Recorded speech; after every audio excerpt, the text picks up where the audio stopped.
Have you determined your health, wellness, and fitness goals for 2023 yet? I would love to hear what you are planning to do because I'm still trying to figure mine out. I have started some ideas here in my Moxie Life planner. So my focus for 2023 is going to be more consistent and build back the habits that I have lost over the past few months. I want to consistently run, lift, and do yoga.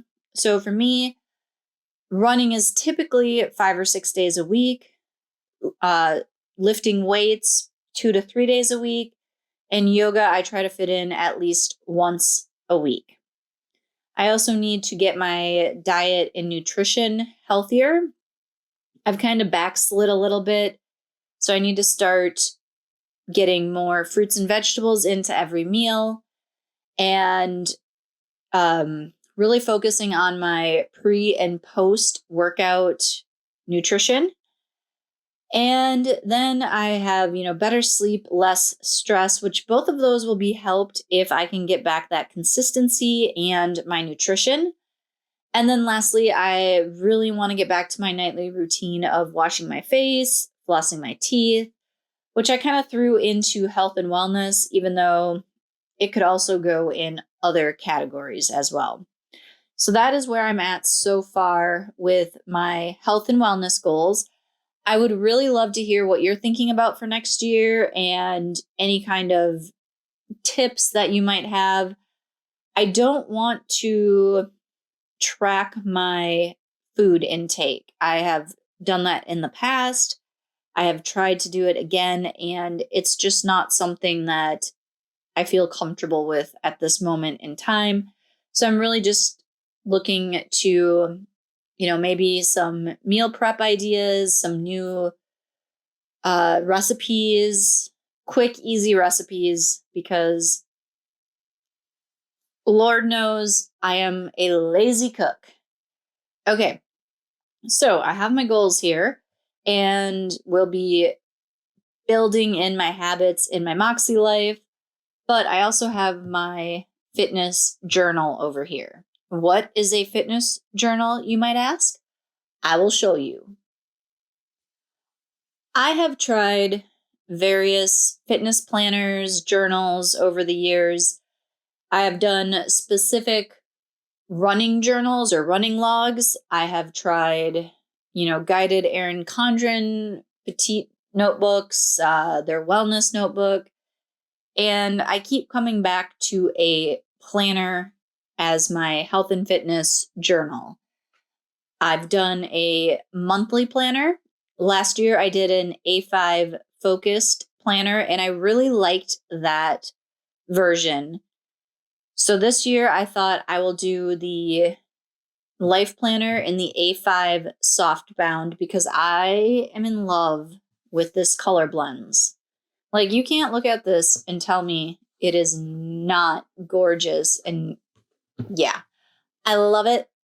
And I also like the life planner a little bit better than the focus line, but that's just me. If you like the focus line, you could also use that. It's fairly similar in the layout and everything. So we will open it up, and I've already started setting it up. So I have the overview here. I've marked races and vacation and holidays with a dot marker. So far I only have one race planned, and that is probably all the races I'm going to do in 2023 because I want to build to an ultra in January 2024. But we will see. Plans change. And I also like marking vacation days because a lot of times we have active vacations where we're hiking, walking a lot. And so I don't feel the need to also try to run and lift weights or whatever. And then holidays are nice to know because I have the day off from work. So I can, maybe sleep in, go for a run a little later in the morning, things like that. This page is typically used for goals. So a lot of people will put their goals for each month, or if you had 12 health and fitness, wellness based goals, you could, put a running, weightlifting, yoga, nutrition type goals throughout here, maybe sleep, things like that. How I decided to use this, and I've been doing this for the past 3 or 4 years in the Erin Condren planners, is to track my monthly measurements. I did switch it up a little bit this year. And so instead of just all body measurements, I've included weekly blood pressure. I take my blood pressure every week, or I'm supposed to. And so I will put down the measurement from the first of the month. And then I also put total miles for running here, because I would like to see at the end of the year this all filled out with all of my miles. So it'd be nice, fun, at a glance type picture.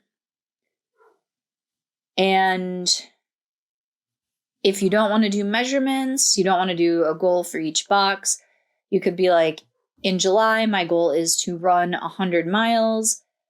I also want to get 8 hours of sleep a night, and I want to add fruit to every meal, or whatever your goal is for that month. So this is a very flexible set of pages. And that's what I like about it, is you can use it for different things. It doesn't have to be goals or a specific thing. These pages, probably I'm not going to use. I have not come up with any ideas for them yet. If you have ideas, let me know in the comments. I would love to hear how you would use this set of pages here. This is going to be my 2023 intentions. So I started writing that already. I haven't finished it yet, clearly, but I will, as I think of things, make notes on this page. And then we move into the month. So the first thing I do before the month starts is I write in any plans that we already have. So I know on the 1st, I'm going to have breakfast with friends. And then I have our Coyotes home games written in here. And I have an appointment for my asthma on the 31st.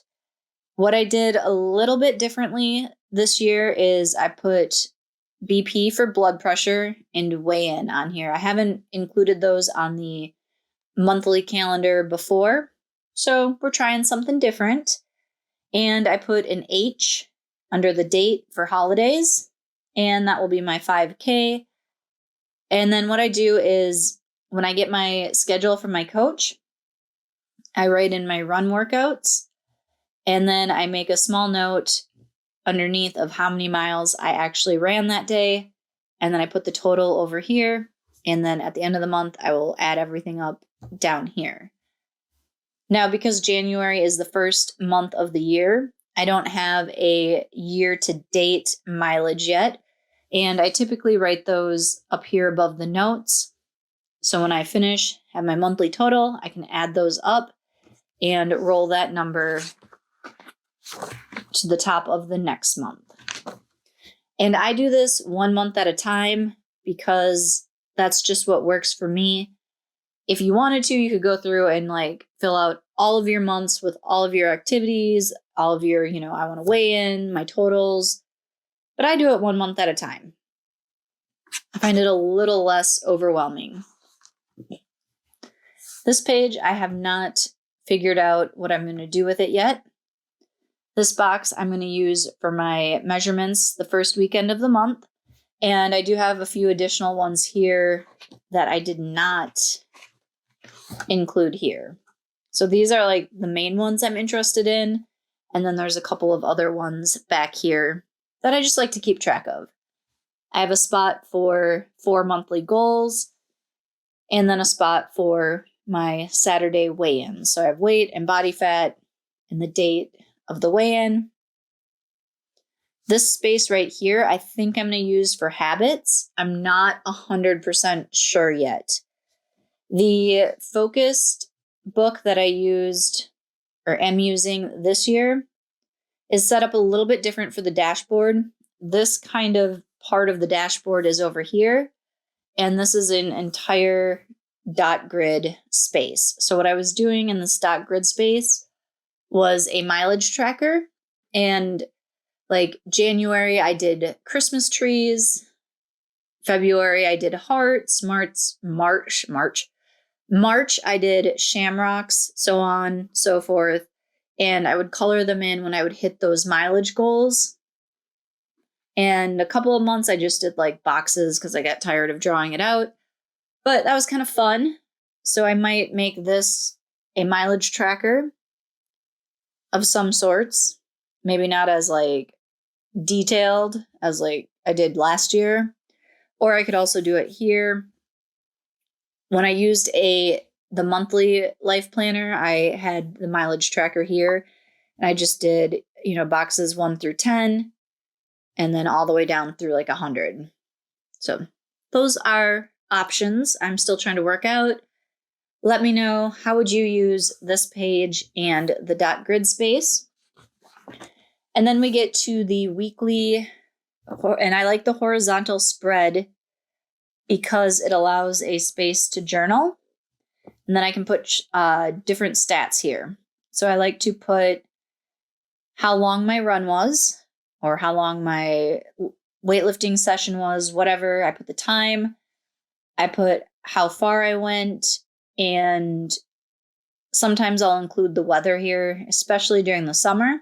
I like to put what the temperature was when I was running, because it reminds me that, yes, it's 90 degrees out at 5 a.m., so it is okay to be a little bit slower. So that's how I use the side box here. Then down in this would be the sidebar in a vertical. I don't know the bottom bar. I have weekly miles, monthly miles, and year to date. So when I get through this week's let's flip ahead. So weekly miles, when I get to Sunday the 8th, I will add up all of my miles, write it in. Monthly miles, I will take my weekly miles and add any miles I had on the first or the previous week. And year to date is obviously all of that combined up to this current point. And then I put a spot here for my weekly blood pressure and my weekly weight and body fat. Even if I don't write the numbers in here, this is also a good reminder that, hey, did you do that? You might want to do that. You should probably do that. So I figured the more spots that I have it written in, so I've got it here, and this is like my main tracker. I've got it written here. I've got the weigh-in here. And then again on the weeks, I'm hoping, cross my fingers, that helps me get back into consistently weighing in and doing my blood pressure every week. So that is how I plan to use the weekly spreads. And then this last page is just a monthly reflections. When I remember, I sit down and I write about how I felt the month went, how many miles I did, if I thought I could do more or less, what my struggles were, what my strengths were, whatever is really needing to be said for the month. So this is my 2023 fitness planner, journal, whatever you want to call it. And I have been using these, again, like I said, for years. I started with different specifically running journals, running trackers. And then I moved to a monthly, and then finally the horizontal. And I have found that this is the best option for me. The monthly worked okay, but because there's only lined pages after the monthly spread, I would have to date it and make notes and things like that. I much, much prefer having it already dated and having space to write my thoughts, how I felt on the run, how the run went, things like that. as opposed to just a bunch of lined pages. I hope you found this useful, and I would love to hear your thoughts on having a fitness planner, journal, and what you would put in it. What do you think is important to track? How can you help keep yourself accountable and on track to be consistent and do those habits that are going to get you to where you want to be? Let me know in the comments. If you found this video helpful and you have friends or family that would be interested, please share this with them. And until next time, I hope your fitness is as strong as your coffee.